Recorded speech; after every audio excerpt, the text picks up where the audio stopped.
Le site Wikileaks a-t-il changé la face de la diplomatie internationale et du secret défense? Avec la publication de télégrammes diplomatiques américains depuis la fin novembre 2010, on a ainsi appris que le roi d'Arabie Saoudite a demandé aux États-Unis d'agir militairement contre l'Iran et ses ambitions nucléaires. On sait aussi désormais que les diplomates américains jugent Nicolas Sarkozy impulsif et Silvio Berlusconi imbu de lui-même. Pas de révélation fracassante, peut-être, mais de quoi perturber le travail des diplomates s'ils ne sont plus protégés par le secret. J'ai peur que cela change le travail des diplomates. Au moins à court terme, je pense que les gens vont être plus prudents dans ce qu'ils choisissent d'écrire dans leurs comptes rendus. Et les autres gouvernements risquent de faire moins confiance à leurs homologues américains dans leurs échanges diplomatiques. Ils risquent de leur parler moins franchement, donc c'est très préjudiciable à terme.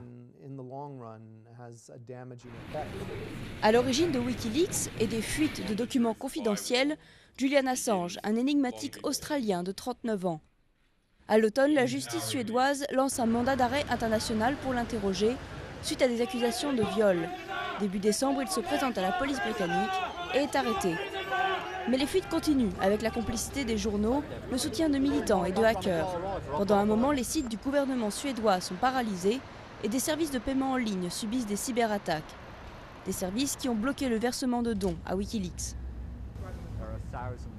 Il y a des milliers de sites contrôlés par des gens complètement différents qui gèrent le site de Wikileaks maintenant. Donc ça ne peut vraiment pas être empêché par un quelconque moyen technique. C'est là et ça prend de l'ampleur.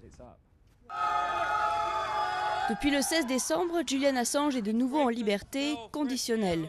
Hébergé par un riche ami, président d'un club de journalisme en Angleterre, il prépare sa bataille contre son extradition vers la Suède et potentiellement vers les États-Unis. Il y a une volonté claire et c'est de notoriété publique de vouloir m'extrader. J'ai vu des déclarations publiques dans le New York Times faites par des responsables disant qu'ils voulaient que Bradley Manning avoue s'être lancé dans une espèce de complot d'espionnage avec moi. Les États-Unis jouent là une partie risquée. Difficile de prôner à la fois la liberté d'expression, telle que décrite dans le premier amendement, et la mise au pas du colporteur de secrets le plus connu du web.